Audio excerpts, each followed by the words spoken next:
Well, good afternoon and welcome from London to today's webinar. It's entitled On the Shoulders of Giants, the Digital Exploration of Newton's Career at the Royal Mint. And we're delighted to have as our special guest, Professor Rob Iliffe, the Professor of History of Science at the University of Oxford. I first met Rob several years ago, before he went up to Oxford, when I was listening to this enormous and fantastic, the Newton project. And I was determined that he would be able to inform our group, the FS Club, on what's happening in both the study, but also the relevance of Newton to finance, as we well know his relevance to technology. Now, you'll know me, I'm Michael Mainelli, I'm one of the directors of Zien, and I really do have the honor of being able to introduce many of these FS Club webinars, but I can only do so thanks to the generosity, and I often say tolerance, of our sponsors, who allow us to range widely across technology, economics, and finance. And today's lecture discussion, we may have a little bit less time than normal for discussion because so much content is clearly about one of the giants of our time. And Newton had an enormous amount of influence, as we well know, on science and technology, the Principia, optics, etc. But many people forget that Newton spent nearly 30 years at the Royal Mint, far more time than he ever spent on science. And we're going to be hearing a lot more about that. But you don't want my amateur musings. My job is to get out of the way so you can hear from our expert. And I'll do so in just a moment if I can make three housekeeping points. One, the slides will be available. In fact, I think might already be available online, so you can follow along and go back at your leisure. We will have a recording of this, which will go up in approximately 2 working days, so it should be up sometime on Tuesday, I would hope, and share with colleagues and friends. But most importantly of all, we do have time for discussion, and it's such an interesting topic. But please type your questions, comments, and observations into the chat facility here on GoToWebinar, and I will feed them into a conversation with Rob. So there's little point in texting me, WhatsApping me, signaling me, emailing me, messaging me, whatever, because the truth is I'm here with you. But I'll feed all the questions that come in to Rob. And a pointer as well, if you have contributions of a detailed nature, Rob will be getting all of them with your email attached, so he can get back to you or, on any queries or comments there. But at this point, I think with no further ado, Rob, the floor is very much yours. All right, Michael, thanks very much for inviting me. I want to say that the presentation has a number of slides. Some of them are in text, most of them are actually images. I'm going to talk about Newton at the Mint. I'll very briefly go through his scientific career at the start, but then I also will finish with a few ruminations and slides on the digital aspect of this, because this is part of, or this talk results from transcriptions and activity done as part of the Newton Mint Papers project at Oxford. So if we can have the first slide, please, Peter. Thank you. Newton was born on Christmas Day, 1642. If you are in England, in almost everywhere else, he was born on the 4th of January, 1643, and he died in March 1727. As a young man, he was brought up at Woolsthorpe Manor, which is what you can see here from a picture from Thomas Howison of 1840. His father died before he was born. He was brought up by his mother and his maternal grandmother. And when he was about 11, 12 years old, his mother came back to the household to live full-time with a brood of 3 half-brothers and sisters for Newton. And very soon after that, he went to Grantham Free School, or Grantham Grammar School, in 1655, and he was there for the best part of 6 years, showing periodic bursts of, phenomenal talent. And in 1661, he went to Trinity College, Cambridge, which is the next slide. Thank you. And Newton's room is on the bottom right of your screen. You can just see to the right of the Great Gates. There's a bit that juts out behind a tree. That's where Newton did his experiments in his rooms there. And a few years ago, people dug up the earth to see if there were remains of his experiments, and they did find some. When he was there in the 1660s, he had his annus mirabilis, which lasted for 2 years, the plague years. He discovered the fundamental algorithm of calculus, binomial theorem, the heterogeneity of white light, and also tried to show that the force that constantly pulled the moon towards the Earth was the same force that governed the Galilean law of free fall. And he pretty much did so. But he gave that up. In 1669, he became Lucasian professor of mathematics. In the mid-70s, he got tired of science and maths and did theology and alchemy, and spent a large part of his life doing this. Towards the end of the 1680s, he found out that his radical Protestantism made him a key enemy of the Roman Catholic king, James II, and he stood against James, or was prepared to stand against James, towards the end of 1688. But soon after that, there was the Glorious Revolution. James II, or 7th of Scotland, was turfed out, and William of Orange came in from the Netherlands in what's called the Glorious Revolution. And Newton remarkably became an MP for Cambridge University in January 1689. This is the first image of Newton that remains. It's a great famous image by Godfrey Kneller, the British Dutch or English Dutch portraitist. And this, again, I think is the definitive picture of Newton while still this brilliant, active scientist, the man who 2 years earlier had published one of the greatest, if not the greatest, works in the history of science, the Principia Mathematica, or the Mathematical Principles of Natural Philosophy, which made him famous. So in the early 1690s, he's someone who has this immense fame as a natural philosopher, scientist. People are beginning to be aware of his mathematical prowess, and he's an MP. So he's becoming a public figure. In the early 1690s, he disappeared from the kind of London lights, as it were, and retreated back into Cambridge University. But all the time in the early 1690s, he was looking for a plum position in London. And then I think the next slide is a poll, Peter, I think. So I believe you have a few seconds or minutes to try and answer that one. Well, we thought we'd just have this little poll to get the brain cells going, because Rob's Newton project is looking at 12 million words. So out of the total of 12 million words of his death, how many did Isaac Newton write on theology? 1, 1.5, 3, or 6? And I'm just launching the poll now. And you'll find, Rob, that the audience of FS Club is extremely quick off the button. Over 50% have voted in 7 seconds, believe it or not. 7 seconds. So, we're up to 3/4 of the audience. I'm just about to close the poll. I think we weren't crafty enough. As you'll notice, 62% reckon it was 6 million. But maybe you can enlighten them on what these numbers mean. Yeah, of the 12 million words approximately that remain, and it's pretty much what we think was left at his death that he wrote in his handwriting. About 1 million are on alchemy, about 1.5 million on finance and administration, about 3 million on science and mathematics, and 6 million words on church history, prophecy, and a small amount on church doctrine. So I think he spent a very large period of his life working on this kind of thing. So Newton, in the Glorious Revolution, is a partly private and partly public figure. He's living in this extraordinary period of the 1690s. Following the Glorious Revolution, England almost immediately declared war on France. So it's effectively England and Scotland, but for the sake of argument, at this point, we'll call it England. And this war, which lasted for 7.5 years, placed great strain on the capacity of the government to pay soldiers fighting in Flanders and elsewhere. It's an order of magnitude almost bigger than any previous English war effort.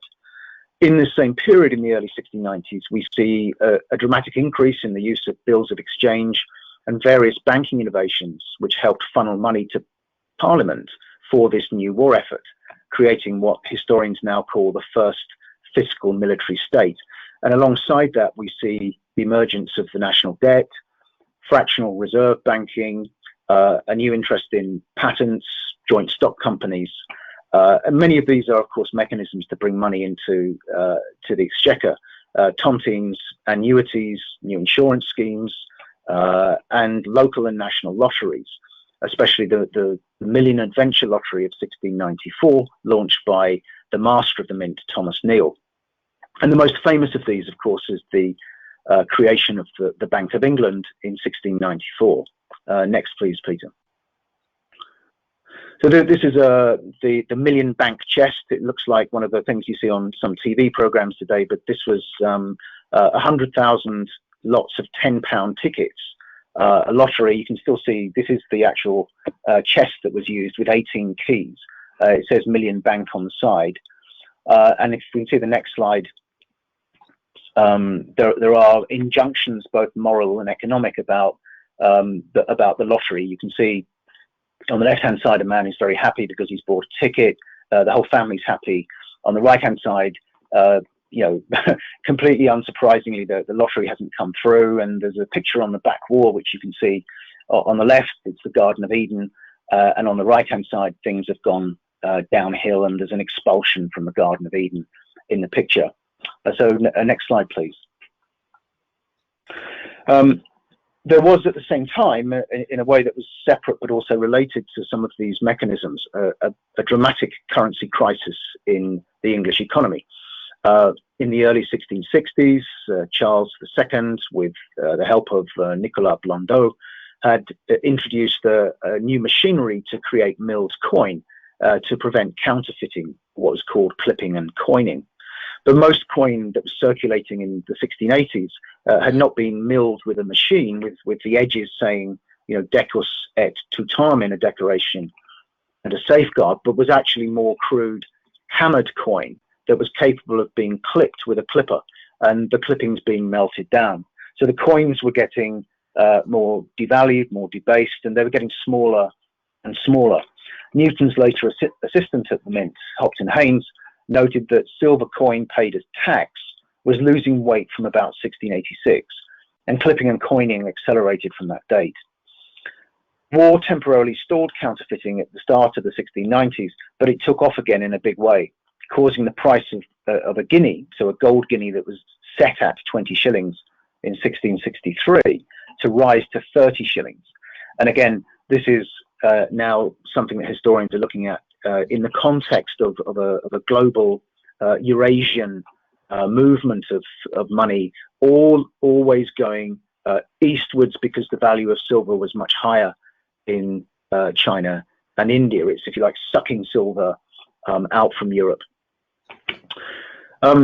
Along with Wren, Locke and others, Newton was asked for his opinion on what to do about the shortage of specie in autumn 1695. It was causing a crisis in the market.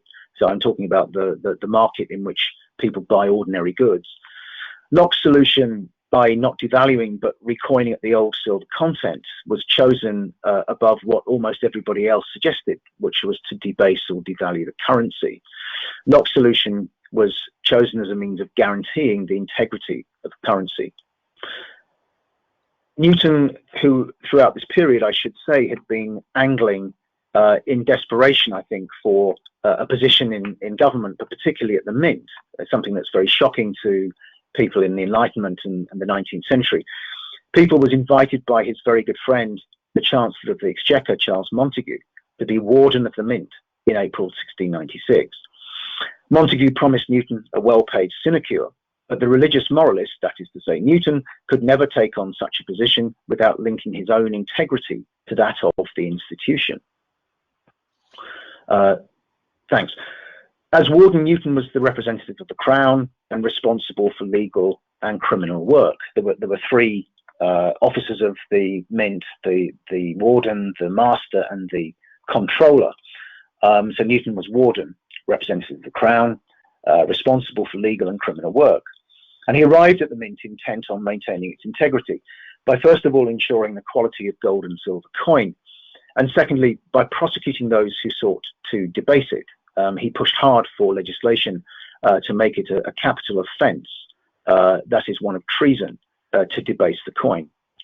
As elsewhere, he quickly took detailed notes on the history and operations of the Mint and its workers, analysing in a kind of proto-Fordist way the actions and work rate, what he called the diligence, of key workers to ascertain when their quality and productivity had fallen.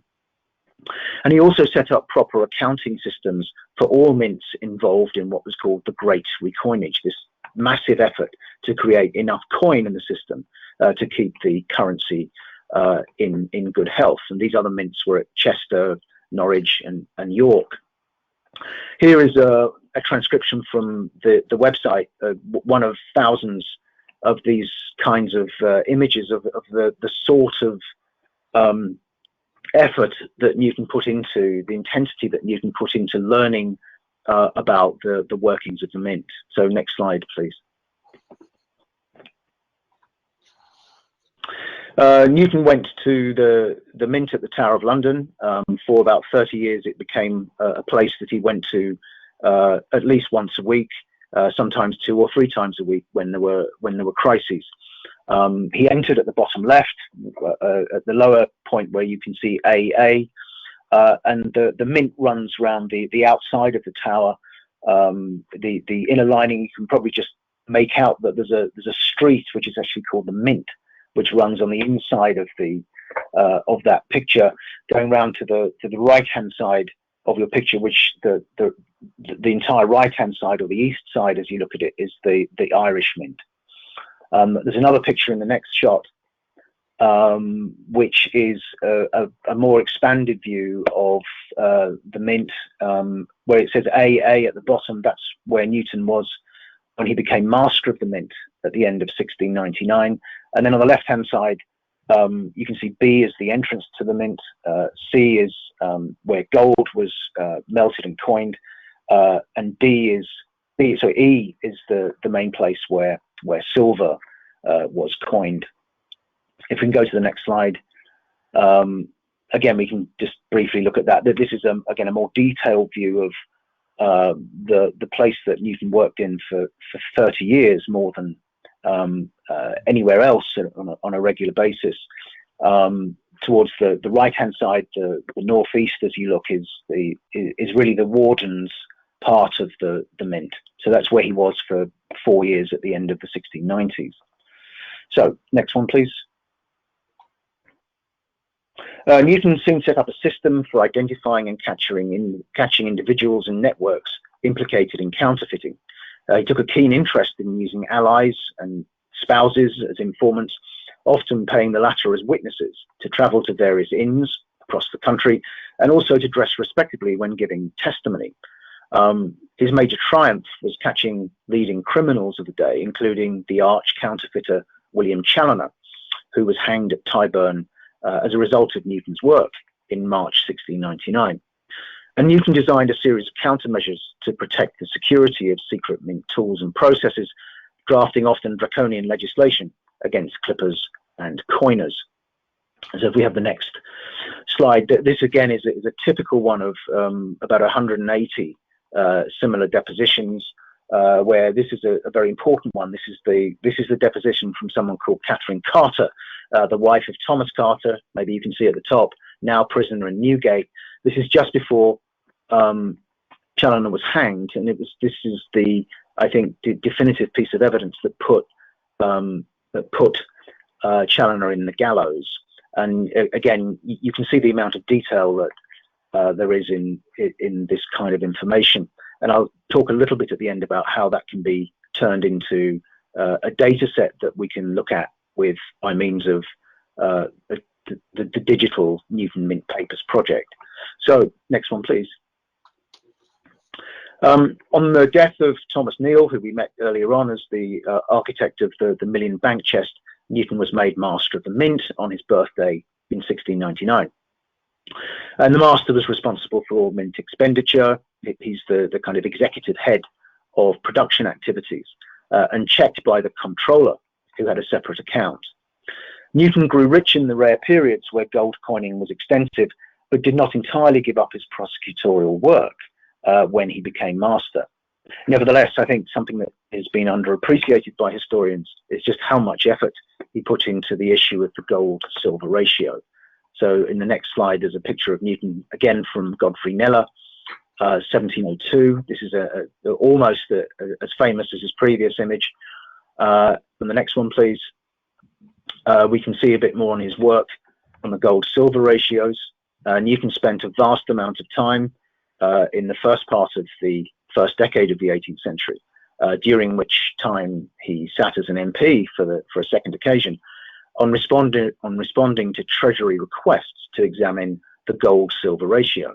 There's a constant sucking out of silver into the Far East that the Treasury needs to deal with by calibrating the ratio between the value of a gold guinea and the amount of value it's worth in silver. In January 1701, Newton warned that silver coin was being melted for export by goldsmiths to areas where it was worth far more relative to gold, which he said would effectively neuter the success of the Great Recoinage. And in September 1701, he requested that the standard 21 shillings 6pence value of the guinea be reduced by between 6pence and 12pence. And many of you will know that this is the basis of the famous 1717 recommendation, which was accepted by what was now the British government, to make the maximum value at which a guinea could trade at 21 shillings, which is, of course, the value that it remained till today. And in this effort, Newton produced a vast study of European and American coins, 150 odd, looking at the exchange rates between different parts of the world, and in particular doing mint assays and also assays by himself of the gold content of these coins. When Newton died, there was a large package of gold coins in his house, and they're clearly related to this kind of early activity. I'll just briefly go through the next bit. With the advent of Queen Anne, on the death of William in 1702, Newton became closely involved as master in designing puff pieces to celebrate her greatness. So over the next 2 or 3 slides, if you can do the next one, please, Peter. We can see this is the coronation. It's a famous coin for those of you who are numismatists of Queen Anne as Pallas Athene, slaying a two-faced giant with 4 arms on the ground. The 2 faces are those of Louis XIV and the great pretender James II, now in exile in Paris. And the next one we can see is the celebration of the great, what was considered great at the time, the great triumph of English and Dutch ships at the port of Vigo off the Galician coast in October 1702. This is a medal designed by Newton and executed by his great engraver John Croker. On the next slide, you can see an image of the half guinea gold coin, which is now very rare. This one sold for $40,000 in 2011. It's worth a lot more now. This is a gold coin to celebrate the great triumph of the destruction of the French and Spanish fleet at Vigo in 1702. And it's as a result of this that King Peter of Portugal turned to the English and Dutch side away from the treaty that he had with the French. Every few years, the master's integrity in coin production was tested by having gold and silver coins that had been placed in a box known as the pyx, weighed and then assayed for fineness and compared with a plate constructed by the goldsmith's company. And in the next few slides, if we go through them fairly quickly to the next picture of the gold plate, I talk about how Newton's, every so often he had this trial. As master of the mint, he was held accountable for the quality of coins at the mint. And on one of these occasions in 1710, if we can go to the next image, please. And one of these occasions, Newton's coins were tried against this particular plate and found to be less accurate and exact as he thought they were. And Newton complained about this. He and other people were turfed out of the exchequer in 1710. And Newton did a vast amount of effort, went through a great deal of exercise showing or trying to prove that this plate was too fine, and that testing his own coins against this plate put him in a very bad situation. And in the next slide, I simply make the point that Newton, in a typically Newtonian way, I have to say, tried to show that the goldsmiths, despite having produced this extremely fine piece of gold, were not as good at producing gold as they thought they were, and they weren't as good as chemists, or that is to say, people who worked in alchemy and chemistry, and which of course Newton did. So again, if you go to our website, you'll see numerous drafts showing new evidence that Newton did his own work, trying to show how accurate one could be and how far short the goldsmiths fell in their efforts. So in the Newton on accuracy, the next document. So we've done that one. Thanks. If we go on to the final slide of this particular show, this is again, Newton was caught up in the South Sea bubble of 1720. This is Hogarth's famous depiction of the corruption and the decadence associated with the trial in London. But if we go forward to the following slide, the detailed analysis of Newton's work at the Mint, which is made possible by the Newton Mint project, which again is freely available, shows that Newton brought skills and attitudes to his task from many areas of his personal and intellectual lives. So he brought this moral compass, from theology he brought this capacity to assess different kinds of evidence. From chemistry and alchemy he brought this capacity to assay various materials, silver, gold, and other things like copper and tin. He reorganized the Mint to increase efficiency. He prosecuted clippers and coiners, and he improved, as he boasted in 1718, he improved the exactness of the coinage, saving the government thousands of pounds, as he thought, by means of his personal assays. And of course, related to all this and not separate from it was his scrutiny of the gold-silver ratio. Right, so I just want to finish the last 3 minutes really by looking at some images from the digital Newton. This is a project that I've discussed, funded by the David and Claudia Harding Foundation.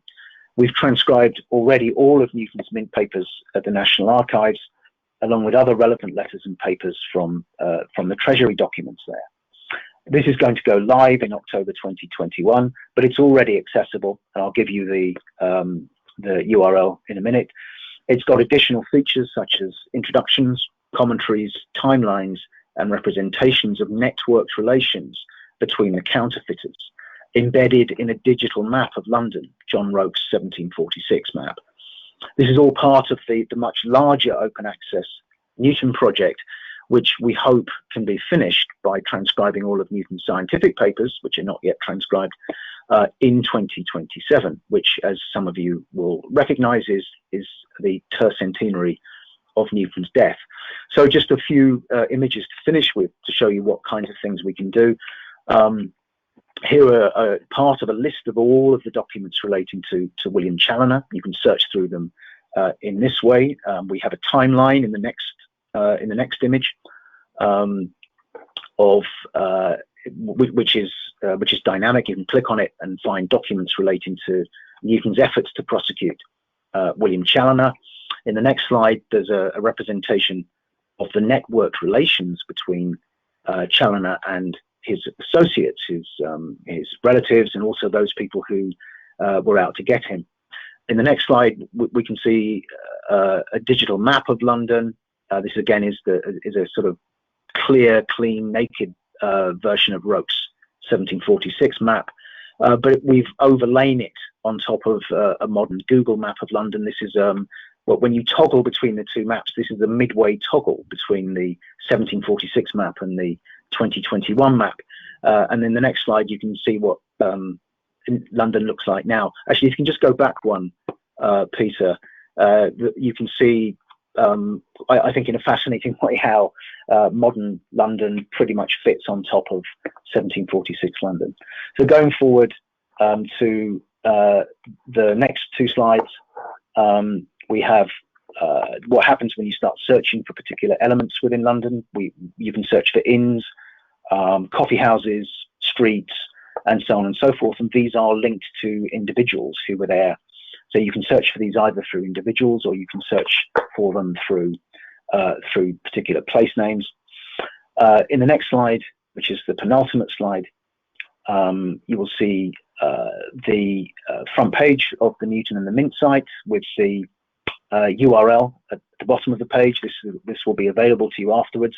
And then finally, at the end, there is the front page of the, or at least I hope there is, the front page of the overall umbrella Newton project, where you can look up what we've done of his scientific mathematical writings, along with his alchemical and religious texts. And you can find almost 6 million words of his religious writings that will keep you occupied for many years. That's it. Thank you. Rob, that was super. It's so kind of you to bend to our format a bit and compress so much into it, but I enjoyed it enormously. I think everybody else did. What a canter, and a lot of great questions here. Just a quick one to start off with. You said, particularly on when he sort of fails his trial of the picks with the goldsmiths, you said in a typical way of Newton. What did you mean by that? I think Newton's trained at university we all think of him as this great mathematician and a great scientist, which of course he is, but he's also, and this comes out in his theological writings, he's a great rhetorical prosecutor. He puts historical figures on trial. That those of you that know he's a radical Protestant will know that he puts the architects of Roman Catholicism, Jerome, Athanasius, St. Anthony, all these people go on trial, and Newton predictably finds them guilty of various crimes against religion and so on and so forth. But what he does is he brings together a vast amount of evidence to create a case. So surprisingly, what he's good at is building a case against people and finding people guilty. And we can see these skills at using text and people as witnesses brought to bear on his life as a prosecutor of clippers and coiners. That's really what I meant. And also there's a kind of this underlying personality, which is of paranoia. His friends said he was paranoid. His enemies said he was paranoid. And I think he apt to jump to suspicions, I think is the 17th century term for paranoia. And that's what his friends say. Right. Sort of and they're right. Yeah. Okay. Well, speaking of the theological bit, Bill Joseph, who I happen to know is dialing in from the southern states of America, says Newton's theological concerns seem to be at the theoretical level, perhaps rather than the ethical level. Since he objected to the Trinity, but capital punishment was of no moral concern. Any comments on that? I think that his religious views underpin his ethical views. And there's a tight connection between them. I don't think that they're separate, actually. On the other hand, I don't think for the vast majority of people of the day, except for the close relatives of those people concerned, I don't think capital punishment or slavery, I have to say, caused many of Newton's contemporaries, including Newton himself, to stop for more than 1 nanosecond to consider it. It's just not part of, until the end of the 18th century, those kinds of issues are not part of the moral compass. I mean, it does tell you again how big that revolution was in culture and so on. 100 years after, 100 years after Newton's working at the Mint, the end of the 18th century, start of the 19th century, the emergence of rights language, these kinds of sensibilities, they're simply not there in Newton's time. Yeah, well, we were chatting in what one might call the green room beforehand. That, of course, was an investor in the South Sea Company twice, and of course, that was actually a company founded on the slave trade. Yeah. That's absolutely right. Yes, I mean, as you can imagine, and I'm sure most people watching this know, the issue of the culpability, I suppose, of these historical characters for their immersion in these projects, I think is something that's coming to bear now. And I think as historians, we have two general principles. One is we're very interested in doing much more research on this. And we recognize that lots of things haven't been done, but we're wary of putting historical characters on in the dock, because part of the historical profession is you could say it's a pose of objectivity, but it's a principle of objectivity, that we have a kind of dispassionate view about people who lived 4, 5, 6, 700 years ago. That's not always the case, but it's something that most historians try to aim at. Dave Birch, who writes frequently on modern money and digital money, says, I'm sure that Robert's familiar with his all-time favorite book, Newton and the Counterfeiter by Thomas Levinson, who was on here with us Yep. A while ago on the South Sea Company. One of the lessons I took from this is that the history of money is a story of punctuated equilibrium. The FS Club of 1681 would not have predicted a central bank, paper money, and a gold standard. We cannot extrapolate the next money. But Dave and Paul Phillips are just sort of curious, what do you think Newton would make of Bitcoin? That's a very good question. I had some slides that I cut out for time reasons. What does he make of Bitcoin? The analogy I can think of is an extraordinary debate he had with a man called John Pollexfen at the end of the 1690s, where Newton was asked about his view of paper money, and it's a complicated set of debates, but really it's about Pollexfen is worried that the introduction of paper money into the 1690s economy, which I'm going to say is like Bitcoin for the sake of it. It's money that's invented out of nothing, which of course they're very worried about in principle in the 1690s. But Newton says paper money is good if there are price controls, if there's a group of people who control the amount of paper money in circulation. Newton tends to think that in general, anything can count as money. It could be paper, it could be copper, it could be tin, gold, or silver. But first of all, workmen and ordinary people need to use specie to pay for goods and to pay for taxes. So that paper money doesn't do it for them. And the second thing that's more important is that if you bring too much money into the system, you create inflation, and in a way that it reveals, I think, Pollexfen's and Newton's Puritanism and their mercantilism. Too much money makes or incentivizes ordinary people to buy foreign luxuries. All right, so you need paper money. You need this fluid in the system, but you mustn't have too much fluid. And I think Newton's extremely interesting there, because you wouldn't expect him to be in favor of paper money, but he says a certain amount of that kind of extra oil in the system is good. But he's as opposed to ordinary people buying Italian and French and Chinese fripperies as Pollexfen is. I don't know if that answers the question, but I mean, I do think that there's an analogy between the two things. Ian Shackle would like to just take that just a teensy bit further. Were there aspects of the financial revolution at the end of the 17th century, other than currency in the mint, that Newton helped to advance, or was he focused on that, but just sort of an investor in the South Seas and the East India? That's a very good question. And the punctuated equilibrium thing, I think, is interesting because, there were always schemes and projects in the 16th and 17th centuries for something like the creation of something like national debt. And that's why, alchemists are periodically of interest to emperors and princes and kings.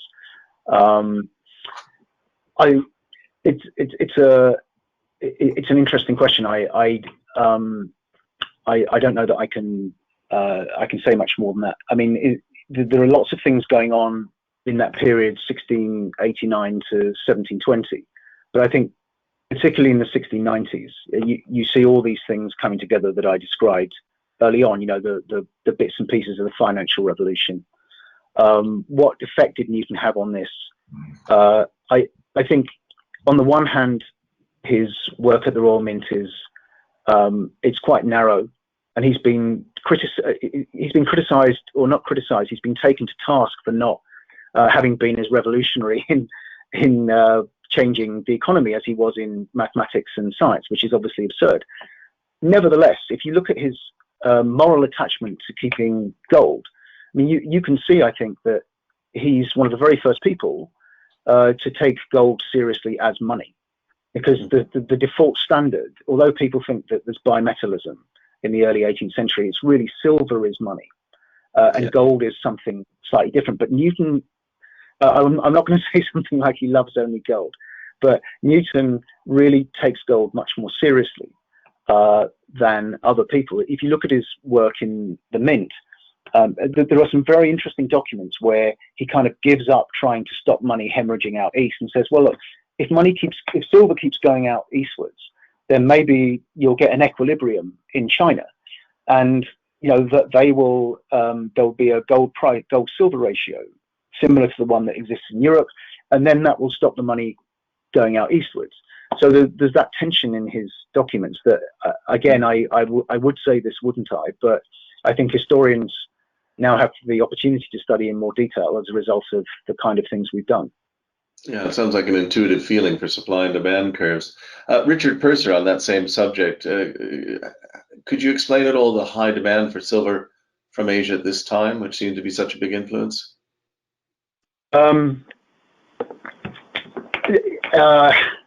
I think people are beginning to do work on this, and I'm trying not to weasel out of answering the question. We just, because of obvious inevitable Eurocentrism over the last 200 years, and because the evidence simply doesn't exist in a granular way for the 17th, 18th century in the same way it does for Europe, we don't yet know enough about demand side questions in the so-called Far East. We don't know enough yet.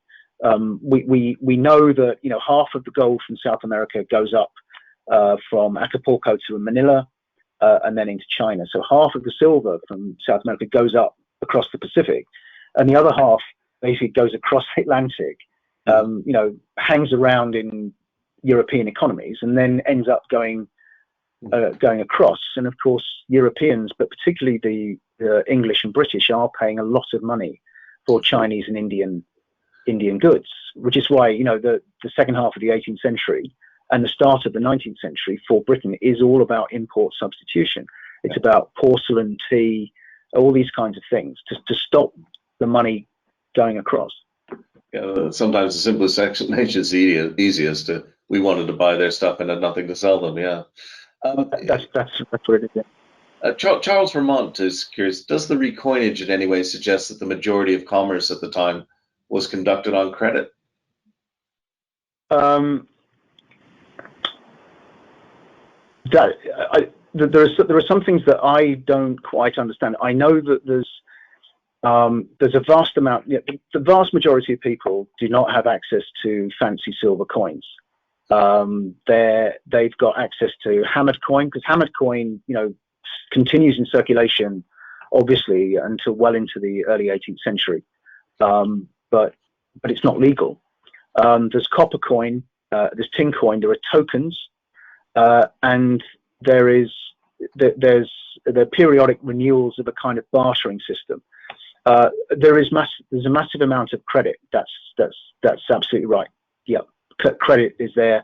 I mean, the growth in bills of exchange is the same thing on a much higher level, because bills of exchange are used because it's obviously costly and indeed impossible for merchants to ship bullion from one thing to the other, or from one place to another all the time. So bills of exchange, and then Bank of England denominated notes. They're not in general circulation, but they're used more and more for exchanges above a certain level. Okay. Whenever I start seeing lots of thanks, and there are lots of thanks I'll be passing on to you from the audience who really enjoyed this, I'm going to try and squeeze in two questions from Pat Thomas, if I may. A lot of questions I wish I had time to ask. Pat's just curious, was Challoner one of many, or the worst one, or just a representation of widespread activities? I think that's a great question, because it's a historical problem that we pick out individuals, often as exemplary or representative, but they are and they are not representative. So there's a survival selection of manuscripts. So stuff about Challoner survives because he was so significant, because he was better than the others at being a criminal. So he is representative of a group of criminals, and we can show that in the depositions that we've got, because he's like many others, but he's better than the others. He's more ambitious, he's more talented, and he takes more risks. You know, he's prepared to take Newton on. He's prepared to go into the Parliament, into the House of Commons, and say that the Warden of the Mint is a criminal, right? Because he doubles down all the time until it's too late. And right at the end, as Levinson shows in his book, you know, it's something that's well known to Newton scholars, but he writes these pitiful begging letters to Newton saying, look, I've got a wife and kids. I'm going to be killed. Please save my life. You know, oh dear sir, oh dear merciful sir, blah, blah, blah. Your most humble and near murdered servant is how he signs off his last letter. But, you know, this guy's put loads of people to death through informing on them. So I think sympathy's wasted on Challoner. So he's representative and also unique, if that helps. Well, speaking of sympathy, a pointed question, and I know a hard one that many historians or biographers don't like, but it's from Pat Thomas again. It's easy to be fascinated by achievements, you know, but what about the person? You know, Rob, do you like Isaac Newton? I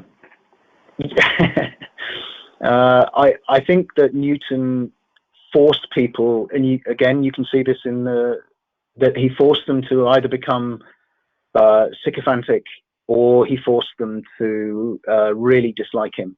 There are very few people with an even-handed view of Newton. That tells you something, I think. I think he would have been. It depends what kind of person you were in the 17th, 18th century. I think if he was the same person nowadays, living in the early 21st century, he would be insufferable. But if you're an extremely virtuous, religious person living in the late 17th, early 18th century, he's this pinnacle of rectitude, and you would definitely want him on your side, especially if you're going for a job. Okay. Well, we could clearly go on, but thank you so much. Just let me turn quickly to close, if I may, with 3 rounds of thanks. Firstly, to our sponsors. I know it seems arcane and historical, but it does show the long-running, many centuries confluence of technology, the mint, etc., the economics, and of course finance and its instruments. For my audience, thank you for kicking in here and making sure that I never get a word in edgewise. So I enjoy fielding your questions. We do kick off next week with something, a really interesting question from Henry Tillman. You know, where are the emerging hubs in Central and South Asia with genuine evidence? And for those of you interested in medium or long-term investment, although he's not giving you investment advice, I suspect there'll be a lot to learn. And as ever, go to the website. But most importantly, I really have to thank you, Rob. You really rose to this occasion. We gave you, I'm sorry, an unfair challenge. I think it's just the pressures of time in the 21st century. And we'd like to thank you so very, very much for coming on. Unfortunately, I can't open the floodgates of applause, but I have my Korean karmic clapper. I assure you it's not a counterfeit. It really comes from Korea, from a temple. And that will have to do, I'm afraid, for audience applause. But thank you so very much. Thanks for having me.